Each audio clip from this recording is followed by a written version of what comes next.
Hey guys, Dakara here, welcome back to my channel. Today we're on Fringe Season 2, Episode 3.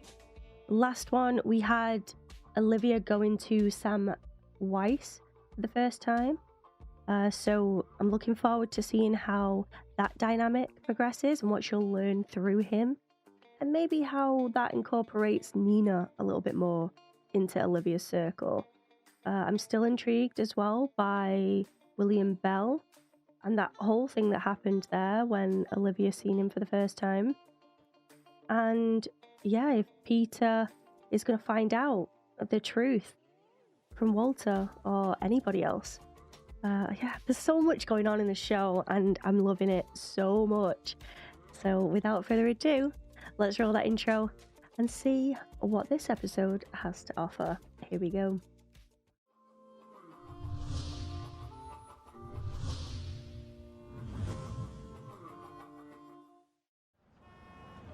Philadelphia, Pennsylvania. Hey, none of that vanilla hazelnut crap. How dare you? There is nothing wrong with that crap. I'm on caramel latte at the minute. You'll be wearing a black trench coat, carrying a black briefcase.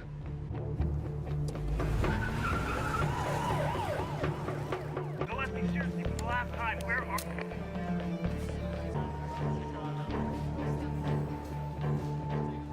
Oh, there's another cop in there as well. Looking for the observer. Who does he look like? Set the briefcase down now. What's the problem I here? got it under control. Give me the case. Can't do that. Can't take that. He's gonna wish he didn't. So what's the matter? He'd turn into glass.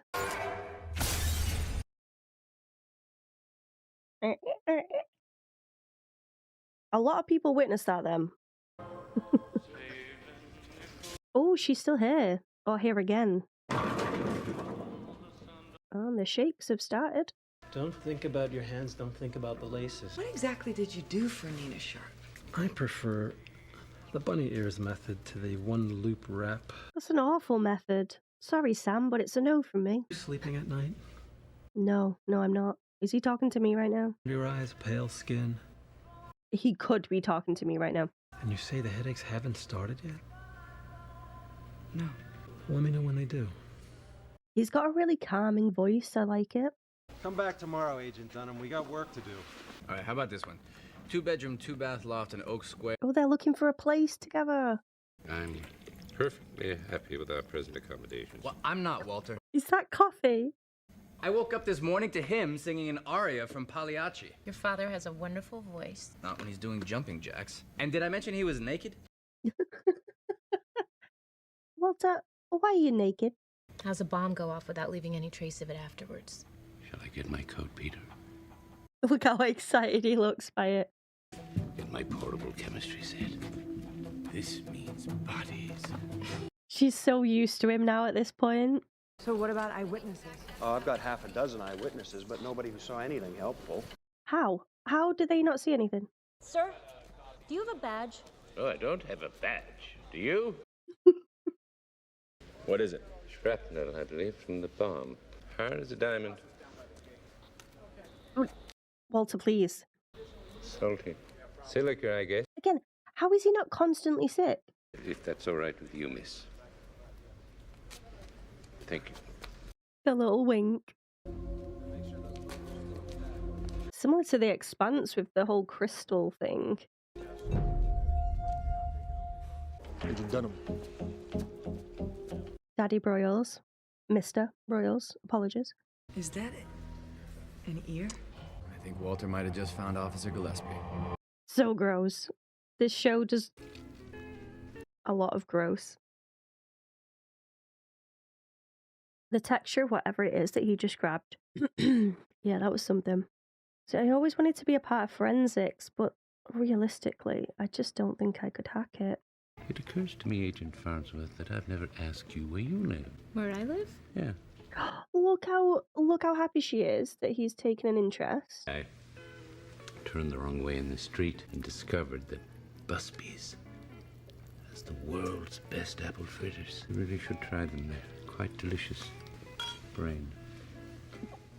That was a really sweet moment. Enjoyed that. That must be Gillespie. But I don't see a bomb. He is the bomb. Do you remember that jigsaw puzzle we put together when you were a kid? What does any of that have to do with the bomb in Philadelphia? Meet Officer Gillespie. Fantastic. The grossest jigsaw puzzle ever. Little marks between the toes.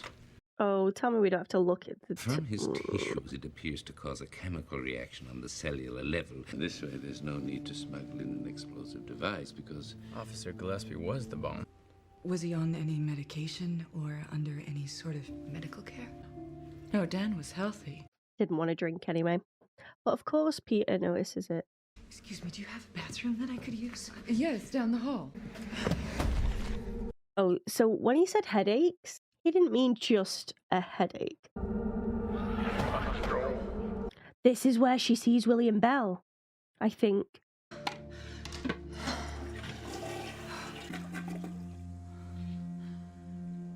Why would she look at that like it was weird? I mean, it is weird now, but I wouldn't have thought twice about it.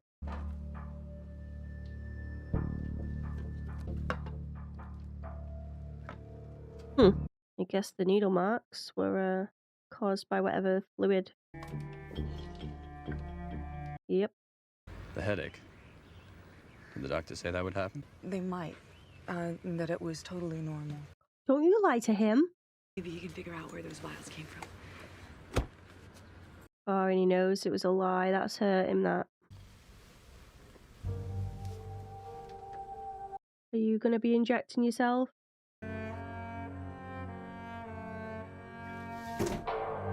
What's with all these secret compartments that people seem to have in their homes?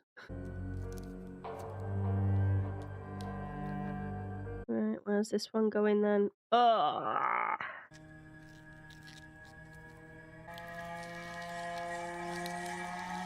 So disgusting. Why? Why would you do this? How much money? Let me help you with that. Colonel. Now that phone, keep it with you at all times. And the second they ring it, they're going to tell you to go somewhere and grab a briefcase. Have you been taking the serum? Yes, sir. Good. Because from this moment on, Tin Man parameters are in effect. So do these people think that they're honoured and like a chosen one to help provide this service for the Colonel? Parts of your brain are still asleep, but once they wake up, all that memory will get flushed out. Oh. How is that going to help my memory? For starters, it might teach you some patience. She's thinking, why? Why am I taking orders from this guy?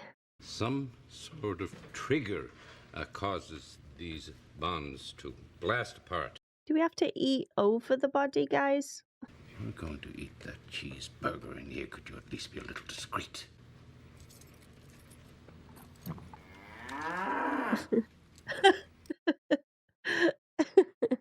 This trigger.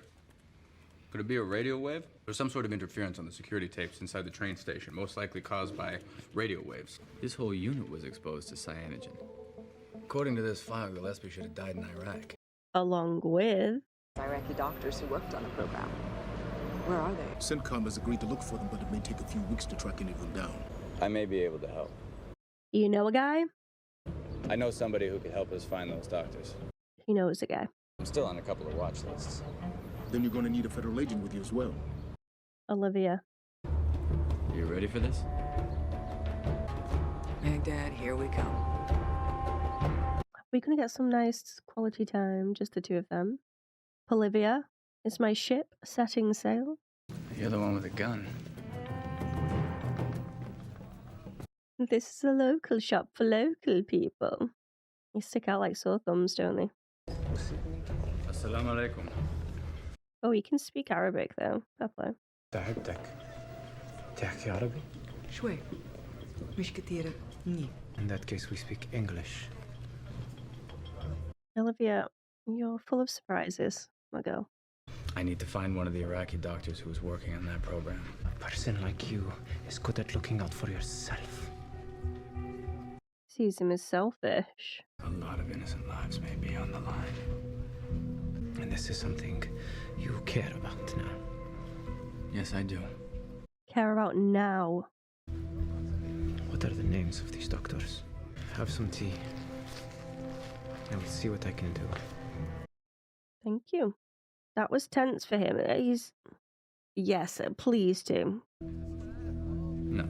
Oh, okay. Didn't want to know anyway. What did I tell you about experimenting with fruit? Just cleaned this lab up yesterday. Radio waves would also explain the eyewitness reports of flashing lights. Oh, okay. Aerial bombs. Oh, Astrid, this is it! Quickly, what's the frequency? What happened? It stopped. I'm not sure. Ah. Ah.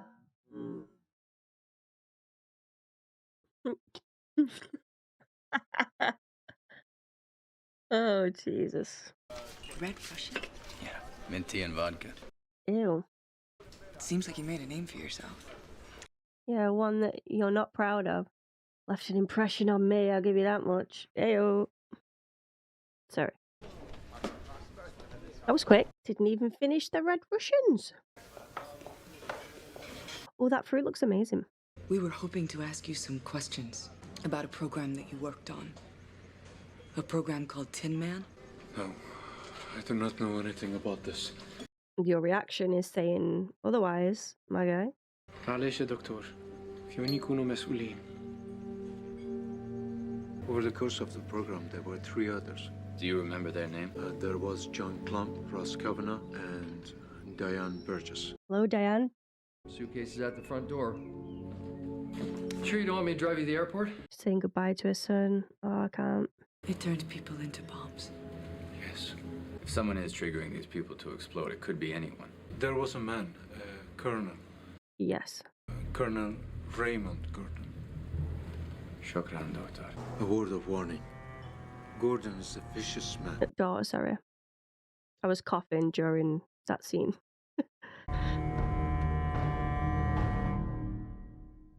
Uh-oh.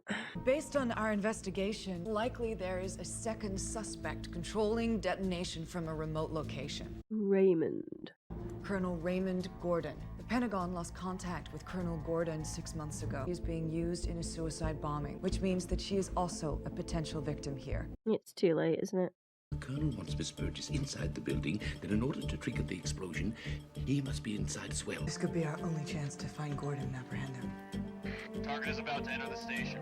Oh, this is risky, isn't it, though? How well he's going to be hidden here now. Yes, Colonel. Your contact will be wearing a black trench coat. I have a briefcase for you. According to the schematic, Diane Burgess should be standing near the northwest side of the terminal. I wonder what they're telling her, the reason why she's got to inject herself all the time. That's it. That's the VHF signal. She'll detonate in 30 seconds. Agent, tell me where Gordon is. Something's wrong. Sir, the signal's scrambling our equipment. I can't get a lock on Gordon. Smart. Sir, it's not working. This signal's too strong for our equipment. Uh-oh. You have a big bloody problem. Trigger's been activated. We don't have much time. I spotted Gordon. I'm taking him out.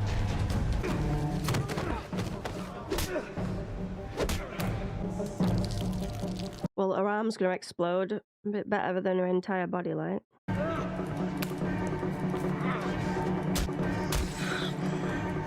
Why was that not bouncing up everywhere? What is it?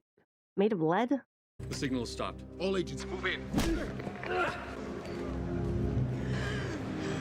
Oh my god, they saved her completely. I thought she would at least lose her arm. Yes, we got a smile out of Royals. What's this? An apartment. Furnished housing for professors. I'll call Broyles. See if we can lease it. Why does he look concerned about this, though? Gives me anxiety. Go home. I just got here. You look like you could use some sleep yourself. I don't like that look. The perfect bowling ball. Now you listen to me, you son of a bitch. I am not here to bowl or to try on shoes. I am here because I was told that you could fix me.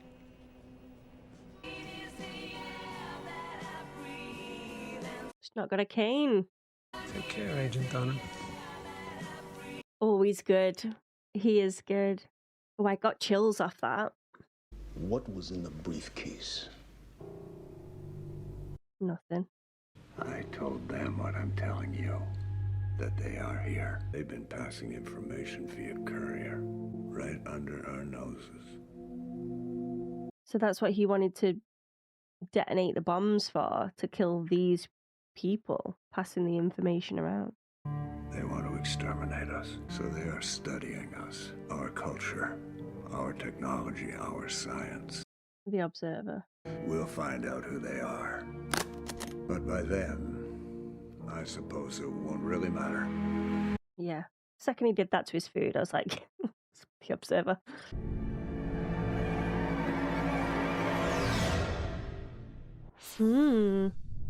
Another episode down.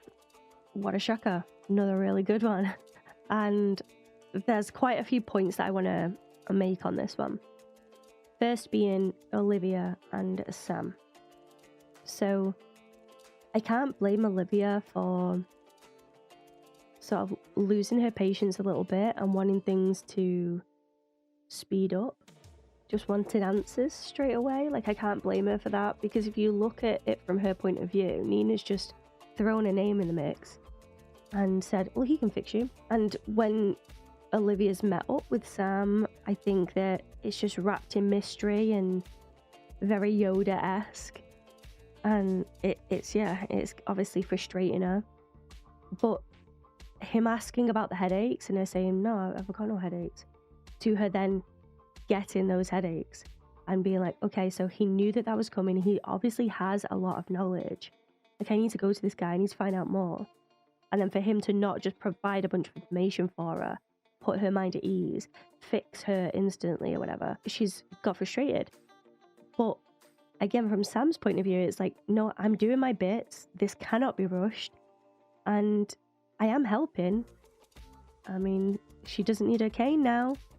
She managed to get up there, hold that gun at him with no second thought of her body being in pain. So maybe it's a lot of mind over matter when it comes to this.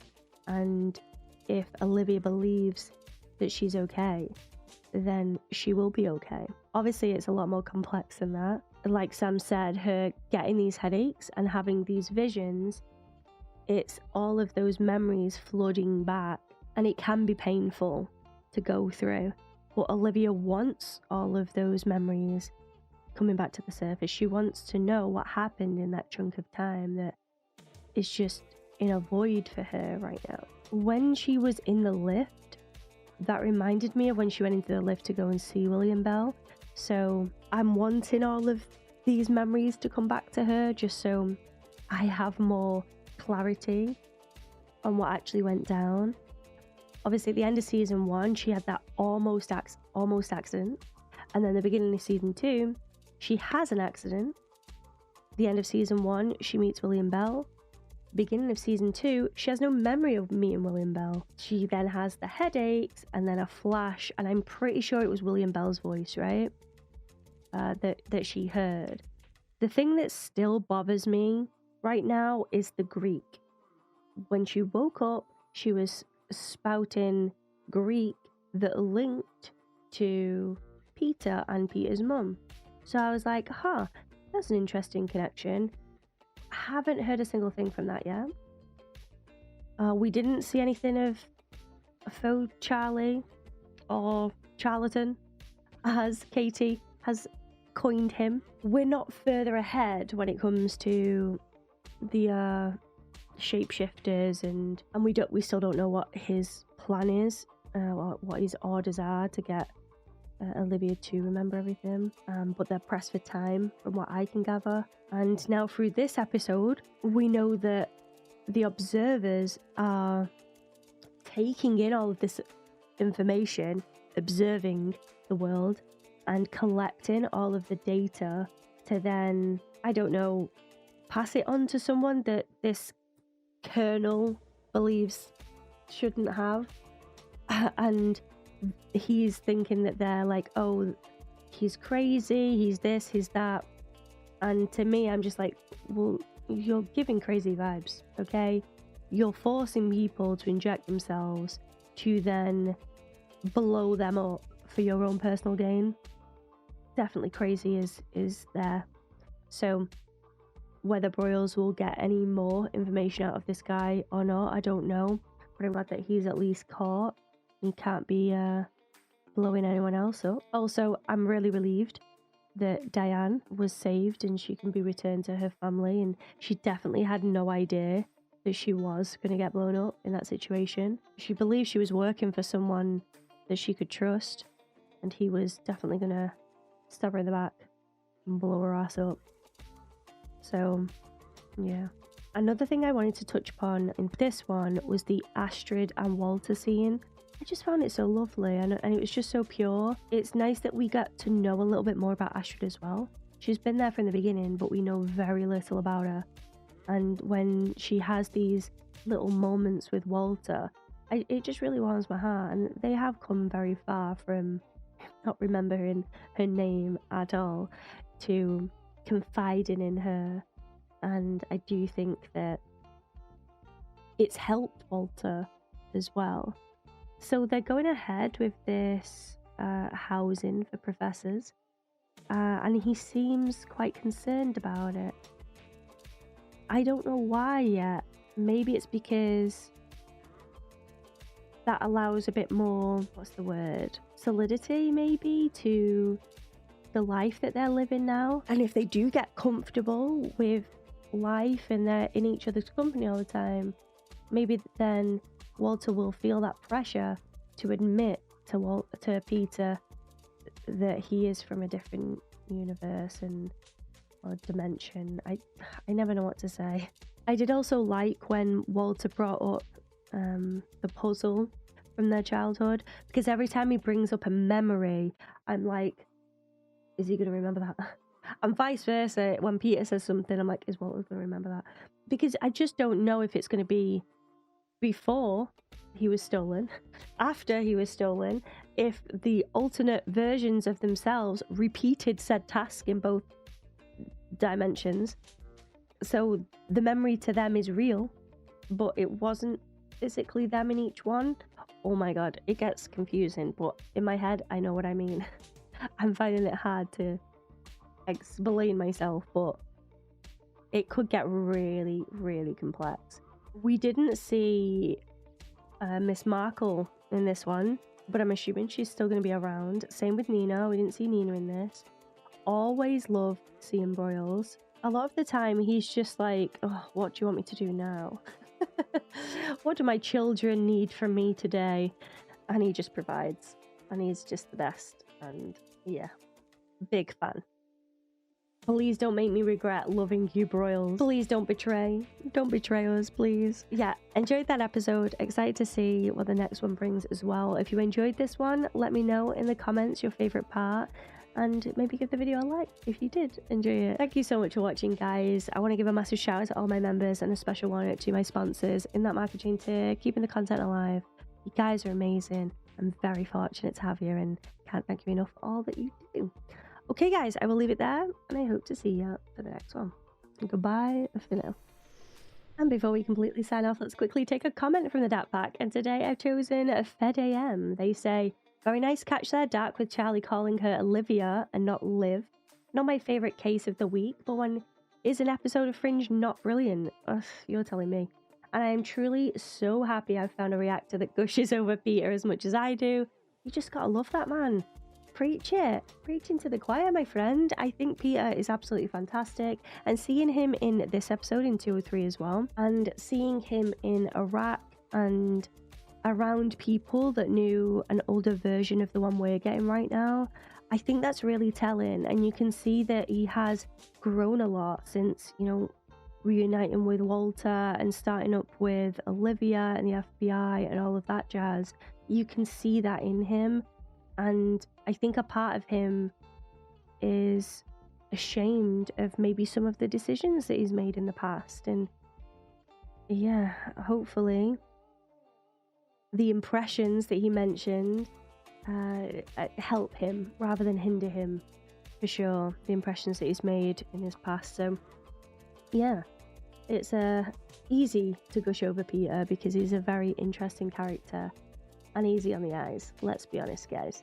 And yes, with the fake Charlie saying Olivia, that to me felt foreign, and I just spotted it straight away. But then I got inside my own head, and then I was like doubting myself, thinking, oh, is it just because I know it's not really Charlie? Does he sometimes call her Olivia? Like, it's just easily done to get in your own head when you're watching these, because I know that those that are watching have all of the information, they've seen the show. So yeah, it's nice to know that I've spotted something good there.